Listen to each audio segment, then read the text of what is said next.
বিসমিল্লাহির রহমানির রহিম। রব্বি ইয়াসসির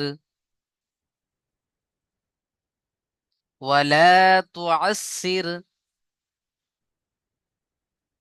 ওয়াতাম্মিম বিল খায়র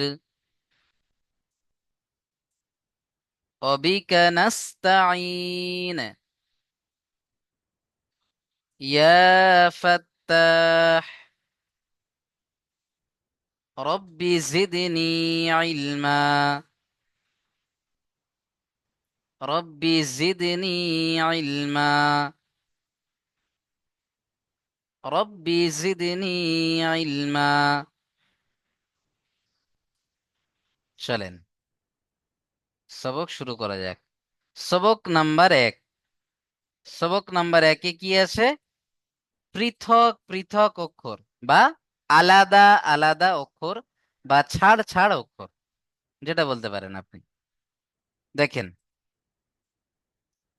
এই যে আরবি অক্ষর আমরা শিখবো আজকের সবক নাম্বার 1-এ, কয়েকটা জিনিস আমাদেরকে ফলো করতে হবে। এর পড়ারও একটা নিয়ম কানুন রয়েছে, সেই কানুনগুলো আমরা শিখবো। দেখেন, এখানে একটা ক্রস চিহ্ন বা চিকে চিহ্ন দেয়া রয়েছে, তাই না? এই অক্ষরের নিচে দেখেন 1 লেখা রয়েছে। এই অক্ষরের নিচে দেখেন 3 লেখা রয়েছে। এই অক্ষরের পাশে দেখেন একটা স্টার চিহ্ন দেয়া রয়েছে। এই চারটে যে চিহ্ন এখানে আমরা দেখতে পাচ্ছি, চারটে চিহ্নর আলাদা আলাদা কাজ রয়েছে। এই কাজটা আমাদের বুঝতে হবে, কোন অক্ষরের কি কাজ আছে, কোন চিহ্নের কি কাজ আছে। এই কাজটা বুঝে নেন। যে অক্ষরের নিচে এরকম ক্রস চিহ্ন বা চিকে চিহ্ন আমরা দেখতে পাবো, সেই অক্ষরকে টান দেওয়া যাবে না, তাড়াতাড়ি পড়তে হবে। যেমন আলিফ, আলিফকে কোনো টান দেওয়া যাবে না। আলিফ এইভাবে টান দেওয়া যাবে না, তাড়াতাড়ি পড়তে হবে। আলিফ।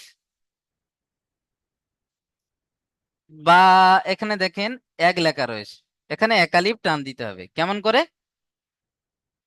একালিফ টান কতটা আমাদের তাহলে জানতে হবে প্রথমে। দেখেন, এই যে আমার হাত দেখতে পাচ্ছেন প্রত্যেকে, খোলা আঙুলগুলি, এই দেখতে পাচ্ছেন প্রত্যেকে, খোলা আঙুলগুলি স্বাভাবিকভাবে বন্ধ করতে যে সময় লাগে, একে একালিফ পরিমাণ বলা হয়। বা বন্ধ আঙুলকে খুলতে যে সময়টা লাগে, একে একালিফ পরিমাণ বলা হয়। তাহলে একালিফ পরিমাণটা আমরা জেনে গেলাম। একালিফ টান কতটা হবে? বা,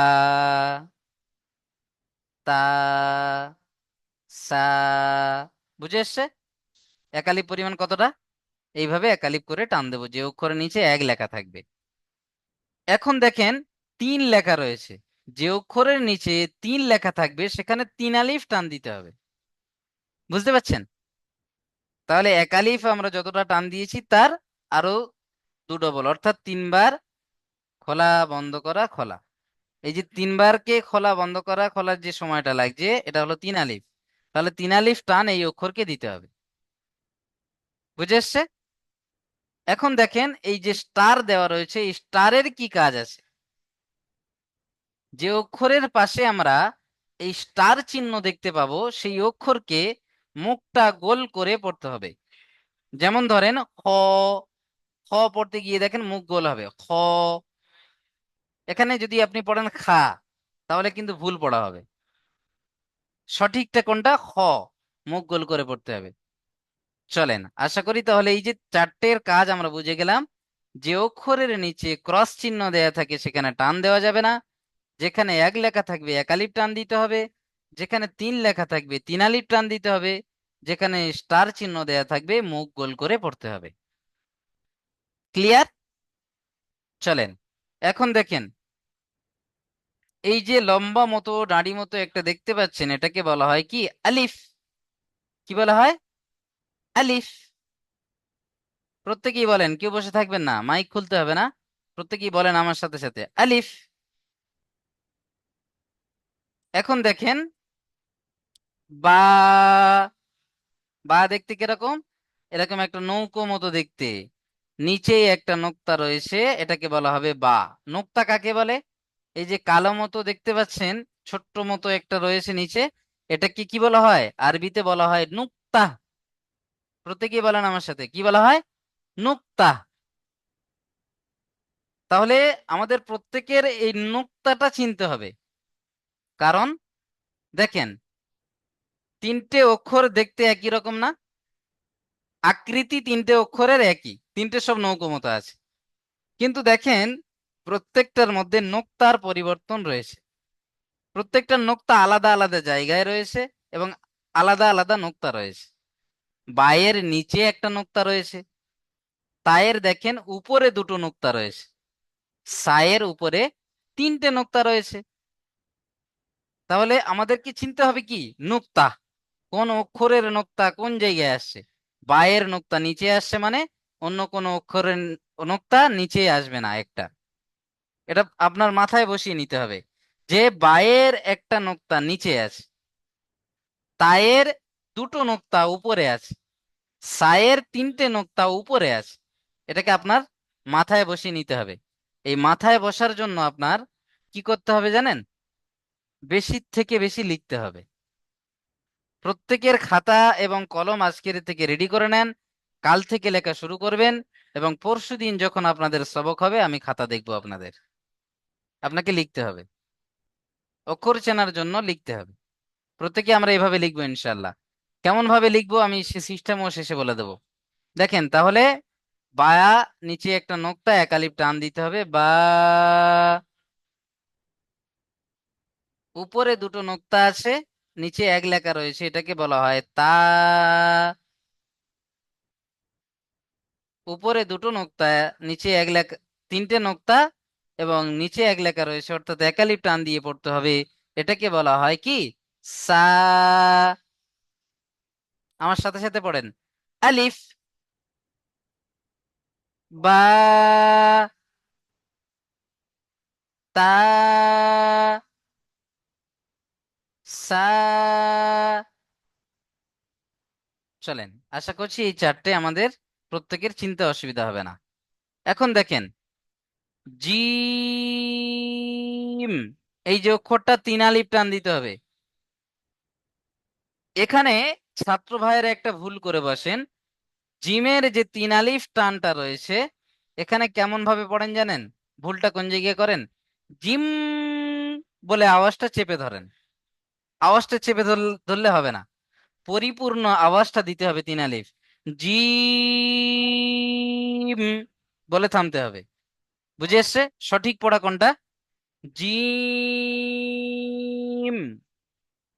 পড়েন আমার সাথে প্রত্যেকে, জিম। জিম বলে পড়লে হবে না, তিন আলিফ টান দিয়ে তারপরে মুখ বন্ধ করতে হবে। জিম। বসে আছেন অনেকে, আমি দেখতে পাচ্ছি এখানে। সুরাজ খান ভাই, শফিকুল ইসলাম ভাই, এরা বসে রয়েছেন। প্রত্যেকে পড়েন আমার সাথে, আমি স্ক্রিনে এখানে দেখতে পাচ্ছি প্রত্যেকের। আপনারা কি ভাবছেন? আপনার স্ক্রিন ছোট একটা দেখতে পাচ্ছেন, আমাকে একা? আমি সবাইকে দেখতে পাচ্ছি এখান থেকে। বুঝতে পারছেন? ক্লাস রেকর্ড ভিডিওটা দেখে নেবেন যে আপনার দেখা যাচ্ছে কি দেখা যাচ্ছে না। চলেন, সেই জন্য কেউ ফাঁকি দেওয়ার চিন্তা ভাবনাই করবেন না, আমি পড়তে বলছি মানে পড়তে হবে। চলেন, জিম।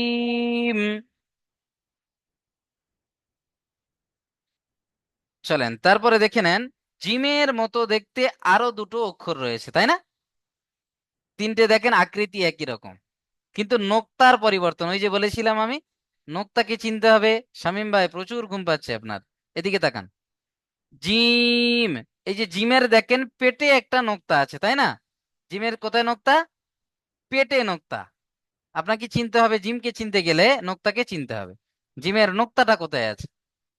জিমের পেটে একটা নোক্তা আছে। হা, দেখেন, হা খালি, কোনো নোক্তা নেই।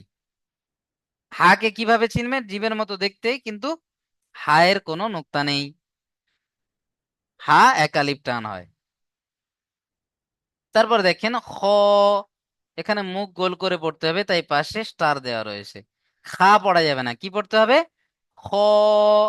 খ পড়তে গিয়ে দেখেন মুখ গোল হচ্ছে। খ। প্রত্যেকে পড়েন আমার সাথে, ট্রাই করেন, বসে থাকবেন না। খ। হ্যাঁ, দেখেন খয়ের একটা নোক্তা আছে, সেটা কোথায়? মাথায়। তাহলে নোক্তাকে চিনতে হবে, খয়ের মাথায় একটা নোক্তা আছে। চলেন আমার সাথে সাথে পড়েন তো। জিম, হা, খ, তারপরে দেখেন দাল, তিন আলিফ টান হবে। এইরকম দেখতে এটাকে কি বলা হবে? দাল, তিন আলিফ টান দিয়ে পড়তে হবে। এখানেও ভাইয়েরা ভুল করে বসেন নতুন ভাইয়েরা, দাল বলে আওয়াজকে চেপে ধরেন।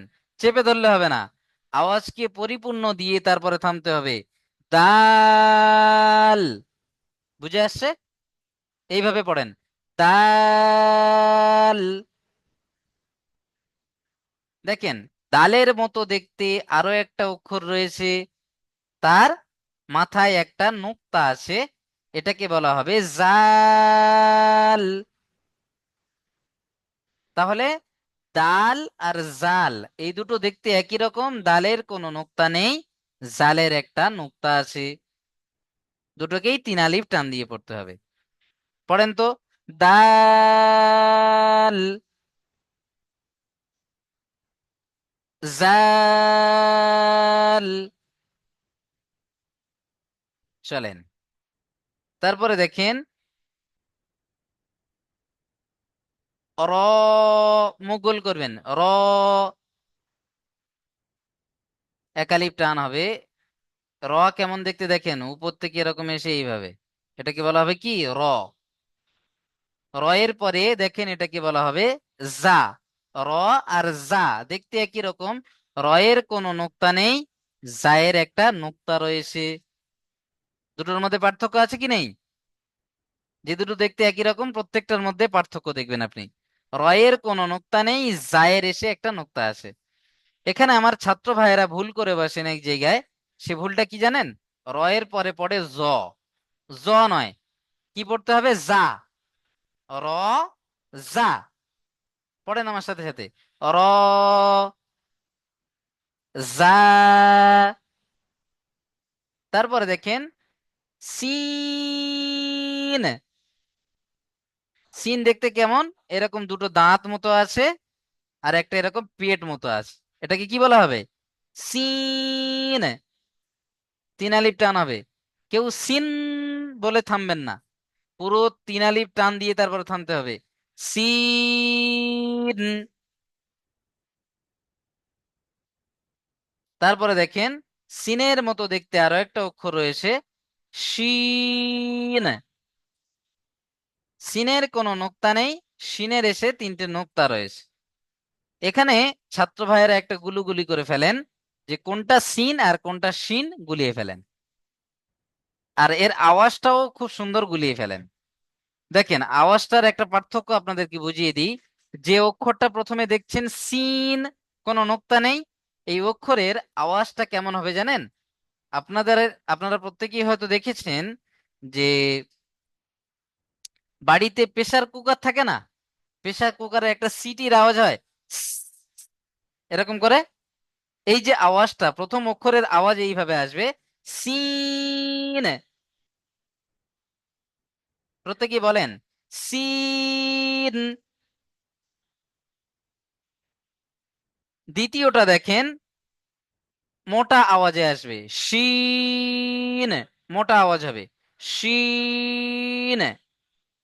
একটা হলো সিন, আর একটা হলো শিন।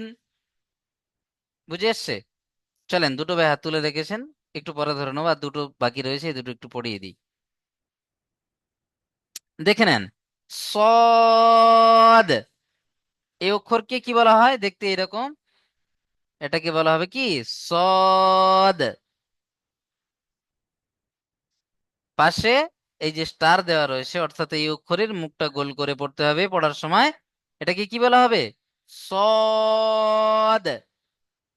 তিন আলিফ টান দিতে হবে, সদ বলে চেপে ধরলে হবে না, সদ বলে গিয়ে থামতে হবে।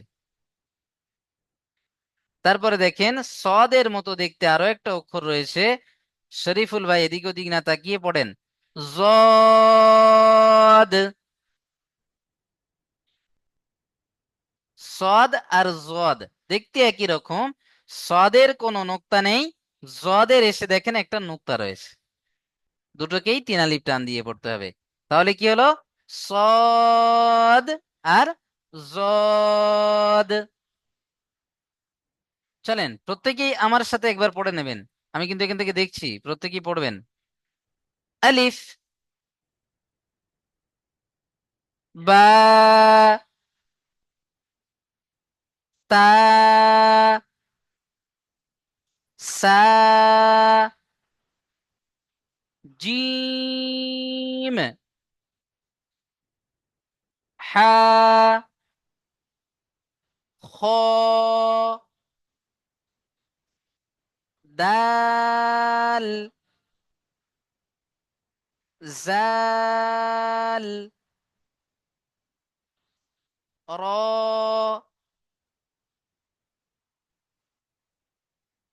জা, সিন, শিন, صاد، জদ। চলেন এইভাবে প্রত্যেকেই সুন্দর করে ক্লাস রেকর্ড ভিডিও দেখে এবং এর সাথে আরো একটা ভিডিও যাবে শর্ট ভিডিও, সেটা দেখে পড়াটা তৈরি করে নেবেন। আরো একটা কথা আপনাদেরকে বলে দিই আমি, যে সমস্ত ভাইয়েরা ক্লাসে অ্যাটেন্ড রয়েছেন প্রত্যেকের বলছি, প্রত্যেকেই লিখতে হবে, প্রত্যেকের খাতা করতে হবে। খাতা আমি কিন্তু দেখবো আগামী সবকে এসে কেমন ভাবে লিখবেন, লেখার টেকনিকটা একটু বলে দিই দেখেন। আলিফকে লিখছেন আপনি, এরকম একটা দাঁড়িয়ে দিচ্ছেন, মুখে মুখে বলতে হবে আলিফ, আলিফ, আলিফ, আলিফ। যে কবার লিখবেন সে কবার বলতে হবে। প্রথম লাইনে শুধু আলিফ লেখা হবে, যতগুলো আলিফ ধরবে শুধু আলিফ লেখেন আর নিজে মুখে মুখে বলেন আলিফ, আলিফ, আলিফ, আলিফ, আলিফ, এইভাবে বলতে হবে। দ্বিতীয় লাইনে হবে শুধু কি বা, নিচে একটা নোক্তা, বা, নিচে একটা নোক্তা, বা, নিচে একটা নোক্তা, বা, নিচে একটা নোক্তা, এইভাবে যদি আপনারা লিখতে পারেন প্রত্যেকটা অক্ষর আলিফ থেকে নিয়ে সদ, জদ পর্যন্ত, তাহলে ইনশাআল্লাহ অবশ্যই করে আপনি অক্ষর চিনতে পারবেন। আর যদি আপনি না লেখেন তাহলে কি হবে? অক্ষর চিনতে পারবেন না। আর অক্ষর যদি না চিনতে পারেন তাহলে কিন্তু আপনি কিছু পড়তেই পারবেন না। সবার প্রথম ভিত হলো আপনাকে অক্ষর চিনতে হবে। আপনি অক্ষরটা যত তাড়াতাড়ি শিখবেন তত তাড়াতাড়ি কোরআনুল কারীম আপনাকে ধরাতে পারবেন ইনশাআল্লাহ। নুরানি কায়দার যত কায়দা রয়েছে আপনাকে একদম পানি করে খাইয়ে দেবো আমি, আপনি শুধু অক্ষরটা চিনে নেন। বুঝতে পারছেন? শুধু একটু অক্ষরকে কষ্ট করে চিনে নেন, প্রত্যেকেই লেখা শুরু করেন। আজকের পর থেকে প্রত্যেকের কাছে যেন আমি একটা খাতা এবং কলম আর লেখা প্রত্যেক দিনের আমি যেন দেখি। চলেন প্রত্যেকে এইভাবে লিখবো, দেখে দেখে, না দেখে নয়, দেখে দেখেই লিখবেন আপনি। দেখে দেখে 10 বার লেখেন আলিফকে, না দেখে আলিফকে একবার লেখেন। বুঝে এসছে? পুরো না দেখে লিখতে হবে না আপনাকে, 10 বার না দেখে, দেখে দেখে লিখবেন, একবার না দেখে লিখবেন। চলেন, শরীফুল ভাই অনেকক্ষণ থেকে হাত তুলে আছেন, বলেন ভাই আমার, মাইক খোলেন, জলদি জলদি মাইক খোলেন, বলেন। আসসালামু আলাইকুম। ওয়ালাইকুম আসসালাম, বলেন। কি হুজুর, আজকের জন্য এতটুকু সবক আছে না? জি। পুরোটা দিবেন না ইয়া পর্যন্ত? না, অনেক ভাই তো নতুন রয়েছে না। আর আপনি যে এই যে যে অক্ষরগুলো 3 আলিফ টান, সেগুলো যদি আপনার কিন্তু কাল যদি ভুল যায় আমি কিন্তু ছাড়বো না। বুঝতে পারছেন? ওই জন্য যেমন জি। ভাবে পড়িয়েছি সেম ভাবে আপনাকে পড়া শোনাতে হবে। আপনি ভাবছেন যে আমি পিছন থেকে পুরোনো সবক পড়ে এসেছি, আমার কাছে সব সহজ, না, পড়েন, যেমন ভাবে পড়াচ্ছি সেম ভাবে পড়া দিতে হবে। বুঝতে পারছেন? জি জি। হুম, এগুলো খেয়াল রাখবেন। আর এর সাথে সাথে লেখা আপনাদেরকে দেখবো আমি। আর আজকের যদি আমি আলিফ থেকে ইয়া পর্যন্ত পড়া দিয়ে দিই, আর এর পরের সবকে এসে হাত, এখানে যদি 25 জন ক্লাসে রয়েছেন তার মধ্যে 5 জন হয়তো ভালো করে শোনাতে পারবে, বাকি 20 জন বলবে হুজুর আমার হয় না পড়া। এটা তখন ঠিক কি কথা করবেন? বলেছে। ভাই আমরা পড়াচ্ছি, আমরা অনেক দিন ধরে পড়াচ্ছি, এর সিস্টেম আমরা জানি, ছাত্ররা কতটা নিতে পারবে, কোন জায়গায় কেমন ভাবে নিতে পারবে, কোন জায়গাটা ভুল হয় তার প্রত্যেকটা আমাদের জানা আছে। বুঝতে পারছেন? আর অক্ষর না জি চিনতে জি। পারলে আপনি পড়তেই পারবেন না। ওই জন্য অক্ষর চেনার জন্য আমরা অল্প অল্প করেছি সবককে, যাতে আপনি চিনতে পারেন। 1 মাসের ভিতরে আমরা কভার করব। আপনি যদি, তারপর এ আলিফ বার পর তারপর কি জের জবর শিখাবেন তো না? সেটা আপনারা দেখতে পাবেন ভাই, একদিনে সবকিছু যদি জেনে নেন তাহলে এরপরে কি জানবেন। চলেন মিউট করে নেন। আশা করি আপনার প্রশ্নের উত্তর আপনি পেয়ে গেছেন। এখন মিউটটা করে নেন। দেখেন, এরপরে ইনশাআল্লাহ। আপনাদের হোমওয়ার্ক অর্থাৎ বাড়ির বাড়ির কাজ আপনাদের যেটা থাকলো সেটা হলো, এখানে দেখেন অক্ষরের পরীক্ষা বলে একটা রয়েছে। এখানে আপনাদেরকে আলিফ থেকে জদ পর্যন্ত আপনি কতটা চিনেছেন, আগামী সবকে এসে আমি নাম ধরে ধরে ডাকবো, যে শরীফুল ভাই বলেন তো এটা কি আছে, আপনাকে বলতে হবে কেমন অক্ষর চিনেছেন, আমি এখানে ধরে ফেলবো। বুঝতে পারছেন? না, নাজমুল ভাই বলেন তো এটা কি আছে, শামীম ভাই বলেন তো এটা কি আছে, শরীফুল ভাই বলেন তো এটা কি আছে। তখন বুঝে আসবে আপনি লিখেছেন না অক্ষর চিনেছেন। বুঝতে পারছেন? তাহলে পরীক্ষাটা কোন জায়গায়, এই জায়গাটা পরীক্ষাটা দিতে হবে আপনাকে। চলেন, আশা করি প্রত্যেকেই ক্লিয়ার ভাবে বুঝেছেন। এবং এভাবে আমরা প্রত্যেকেই যদি করতে থাকি, ইনশাল্লাহ খুব সহজে কোরআনুল কারীম আমরা ধরতে পারবো খুব তাড়াতাড়ি। প্রত্যেকেই আজকের পর থেকে খাতা অবশ্যই করে আমি প্রত্যেকের হাতে দেখব, প্রত্যেকে খাতা নিয়ে বসবেন, মনে থাকবে। আর যেভাবে সবক দেওয়া হচ্ছে, যেমন এই যে নাজমুল ভাই এখন থেকে খাতা দেখাচ্ছেন, মাশাআল্লাহ। চলেন ভাই, লেখা শুরু করে দেন।